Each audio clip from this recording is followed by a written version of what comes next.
2020년도 등비급수 관련 수능 문제입니다. 비디오를 여기서 중지하시고 눈으로 한번 풀어보시기 바랍니다.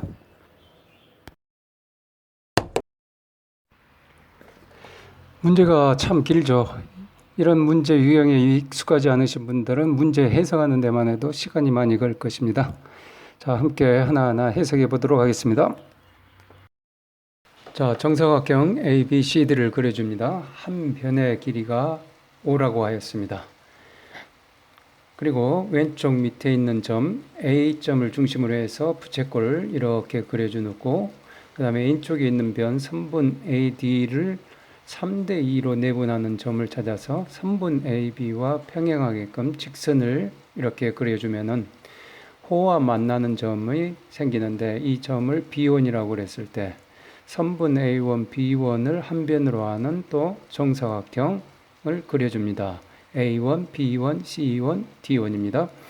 자, 이번에는 또 부채꼴을 하나를 그려주는데, 왼쪽 위에 있는 점 D1을 중심으로 해서 부채꼴을 이렇게 그려줍니다. 그러면은 이렇게 색칠된 모양의 도형을 구할 수가 있는데, 이렇게 얻었던 그림을 R1이라고 정의하자고 했습니다. 자, 이렇게 첫 번째 면적을 구했고, 두 번째 면적을 똑같은 방식으로 구합니다. 자, 정사각형 A1, B1, C1, D1에서 A1 점을 중심으로 해서 부채꼴을 이렇게 그리고 왼쪽에 있는 변 3분을 3대2로 내분하는 점을 찾아서 3분 A1, B1에 평행한 직선을 그었을 때 호와 만나는 점을 B2라고 그랬을 때 3분 A2, B2를 한 변으로 하는 정사각형 A2, B2, C2, D2를 그립니다. 그리고 왼쪽 위에 있는 점 D2를 중심으로 해서 부채꼴을 이렇게 그렸을 때 또 똑같은 모양의 도형을 얻을 수가 있습니다. 이렇게 두 개의 색칠된 영역을 갖고 있는 이 그림을 R2라고 하겠습니다. 계속해서 똑같은 방식을 한 번 더 하게 되면은 색칠된 영역이 3개가 있는 그림 R3를 얻을 수가 있겠죠. 이런 과정을 n번을 반복을 하게 되면은 n번째에 색칠된 모양의 도형을 얻을 수가 있겠죠. 이 그림을 RN이라고 하겠습니다. 그리고 여기에서 질문을 합니다. 이 그림 RN에 색칠되어 있는 부분의 넓이를 SN이라고 그랬을 때 n이 무한대로 갔을 때 SN의 값은 얼마입니까? 하는 게 이 문제입니다. 이 말은 무슨 말이냐? 색칠된 영역의 면적이라는 수열 AN이 있는데 첫 항부터 n항까지 전부 다 더하라는 거죠. 그거를 부분합 SN이라고 그러고, n이 무한대로 갔을 때 그 부분합의 극한값, 다시 말해서 급수의 수렴값은 얼마냐 하는 것이죠. 자, 이 문제를 푸는데 키포인트가 있습니다. 이 면적이라는 수열은 등비 수열이라는 것입니다. 그러면은 이 급수는 어떤 급수입니까? 등비 급수가 되겠죠. 그래서 공비를 보면은 면적이 조금씩 일정 비율로 작아지는 걸 알 수가 있습니다. 그러면은 공비가 1보다 큽니까? 작습니까? 1보다 작죠? 그러면은 어떻게 됩니까? 이 부분합의 극한값은 우리가 잘 알고 있는 공식을 쓰면 되겠죠. 그래서 첫 번째 항을 알고 공비만 알면은 이 부분합의 극한값을 구할 수가 있습니다.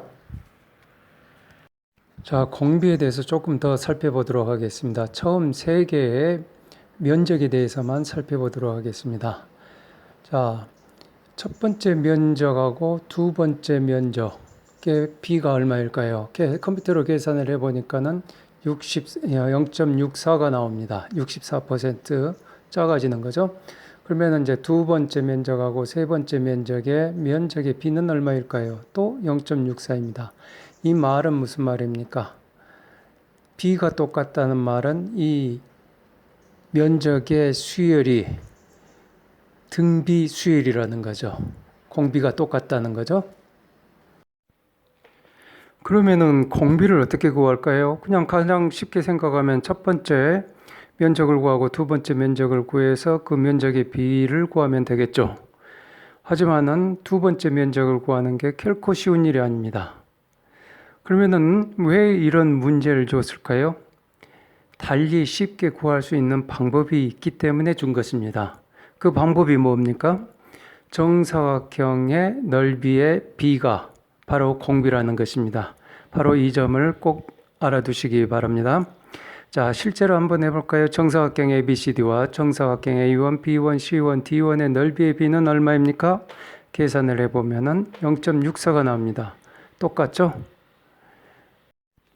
자, 그러면 첫 번째 면적은 어떻게 구하느냐? 첫 번째 항의 면적을 보면은 두 개의 섹션으로 구성이 됐는데 첫 번째 섹션을 먼저 구해 봅시다. 첫 번째 섹션은 어떻게 구합니까?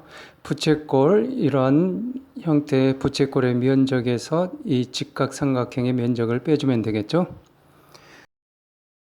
자, 두 번째 섹션이 조그만 섹션의 면적은 어떻게 구합니까? 이러한 직사각형의 면적에서 또 직각삼각형의 면적을 빼주고 또 이러한 부채꼴의 면적을 빼주면 되겠죠. 자, 수능이다 생각하고 문제풀이를 해봅시다. 다시 한번 개념을 정리를 하자면은 등비급수의 부분합의 공식을 쓰려고 하는 겁니다. 그래서 첫째 항을 구하고 공비를 구하려고 하는 겁니다. 자, 그러면은 첫 번째 항의 면적을 구해보도록 하겠습니다. 면적이 두 섹션으로 구성되어 있는데요. 첫 번째 섹션을 먼저 구해보도록 하겠습니다. 그러면은, 자, 부채꼴의 면적을 구해서 직각삼각형의 면적을 빼주면 되겠죠. 자, 부채꼴의 면적은 어떻게 구합니까? 우리가 잘 알고 있는 공식이 있죠. 2분의 1 곱하기 사이각 곱하기 반지름의 자승입니다. 그래서 우리가 알아야 될 게 뭐가 있습니까? 사이각하고 이 부채꼴의 반지름을 알면 되겠죠. 자, 그러면 먼저 반지름을 먼저 구해봅시다. 오른쪽에 경사진 선분도 R이 되겠고, 그 다음에 왼쪽 편에 선분도 반지름이 되겠고, 한 가지 여기서 또 키포인트가 부채꼴이 정사각형 A1, B1, C1, D1 안에 있기 때문에 선분 A1, B1도 반지름이 되겠죠. 따라서 잘 생각해 봅시다. D1 좌표와 E1 좌표는 우리가 모르기 때문에 이렇게 경사진 선분은 구하기가 힘듭니다. 그리고 또 D1 값을 아직까지는 조건이 충분하지 않기 때문에 D1의 좌표를 구하기도 어렵습니다. 그래서 왼쪽 편에 선분 값을 알기가 현재는 어렵습니다. 그러면 이제 A1, B1을 알아야 되는데 B1의 좌표는 우리가 알 수가 있습니다. 어떻게 하냐고요? 자, 점 A에서 B1까지 직선을 그어 봅시다. 그러면은 삼각형이 만들어지죠. A1, B1 직각삼각형이 만들어집니다. 자, 그러면은 이쪽 편에 왼쪽 편에 있는 선분의 길이는 어떻게 됩니까? A1이 0,3이기 때문에 선분의 길이는 3이죠. 그 다음에 B1상은 이 부채꼴의 반지름이기 때문에 선분 AB의 길이하고 똑같겠죠. 그래서 조건에서 선분 AB가 5라고 그랬으니까 선분 AB1은 또 5가 되겠죠. 그러면은 선분 A1, B1의 값은 피타고라스 정리에 의해서 4가 구해집니다. 사이각을 구하면 부채꼴의 면적을 구할 수 있습니다. 자, 이에 직각삼각형을 한번 봐봅시다. 자, 선분 D1, E1은 어떻게 구합니까? 자, 이거는 이제 부채꼴의 반지름하고 똑같죠. 그래서 4라는 거를 우리가 그냥 알 수가 있고, 그 다음에 선분 D와 D1 값만 알면 되는데, 자, 이거는 어떻게 됩니까? D 값은 D의 좌표는 0,5라는 걸 알 수가 있죠. 초기 조건이 정사각형 ABCD가 길이가 5인 선분이라고 그랬기 때문에, 그 다음에 A1은 0,3, 3대2로 내분한 점이니까 우리가 알 수 있었고, 그 다음에 그러면 D1 값은 어떻게 됩니까? 정사각형 A1, B1, C1, D1이기 때문에 한 변의 길이가 4이었기 때문에 D1 값은 0,7이라는 것을 알 수가 있습니다. 자, 그러면은 선분 D1은 어떻게 됩니까? 2가 되겠죠.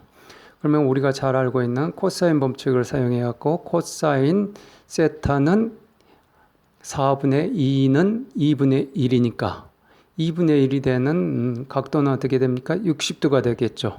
사이각 세타는 60도인데 이걸 이제 라디안으로 표시를 하면 어떻게 됩니까? 파이가 180도니까 파이 나누기 3을 하면은 이제 60이 되겠죠. 그래서 사이각은 3분의 파이다. 이렇게 구했습니다. 사이각과 반지름을 알았으니까 공식에다 대입하면은 부채꼴의 면적은 3분의 8파이가 된다는 것을 알 수가 있습니다. 다음으로 직각삼각형의 면적을 구해봅시다. 자, 우리가 밑변의 값을 2라는 것을 알았고 그 다음에 경사변의 값이 4라는 것을 알고 있기 때문에 자, 높이의 값은 어떻게 구합니까? 피타고라스 정리에서 구하면은 루트 12가 나옵니다. 자, 그러면은 밑변과 높이를 알았으니까 우리 직각삼각형의 면적은 우리가 공식에 쓰면은 루트 12가 된다는 것을 알 수가 있습니다. 자, 그러면 섹션 1의 면적을 구할 수가 있겠죠. 부채꼴의 면적에서 직각삼각형의 면적을 빼준 값이니까 자, 그 값이 3분의 8파이 마이너스 루트 12입니다. 다음으로 섹션 2의 면적을 구해봅시다.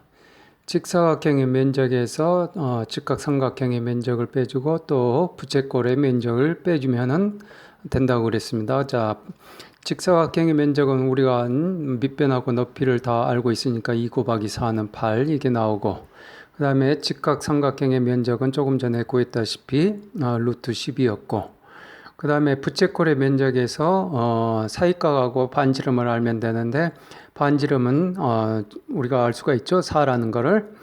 그 다음에 사이각은 어떻게 구합니까? 조금 전에 구했던 그 삼각형에서 사이각이 60도였으니까 그러니까는 여기에서 이 직각삼각형의 사이각은 어떻게 됩니까? 부채꼴의 사이각은 30도가 되겠죠. 그래서 면적을 다 구해서 이제 섹션 2의 면적을 구할 수가 있습니다. 그래서 섹션 1과 섹션 2를 구하면은 첫 번째 항의 면적의 총합이 나오겠죠. 그게 이렇게 나옵니다. 등비급수의 부분합의 공식에서 첫 번째 항을 알고 또 공비를 알면 된다고 그랬습니다. 첫 번째 항을 우리가 구했으니까 자, 공비만 구하면 되겠습니다. 공비는 어떻게 구한다고 그랬습니까? 이미 설명했다시피 정사각형 넓이의 b가 공비라고 그랬습니다. 그래서 구하면은 0.64 이게 나오죠. 자, 그러면은 첫 번째 항을 구했고 공비를 구했으니까 이 값을 수식에다가 대입을 하면은 자, 결과는 이렇게 나옵니다.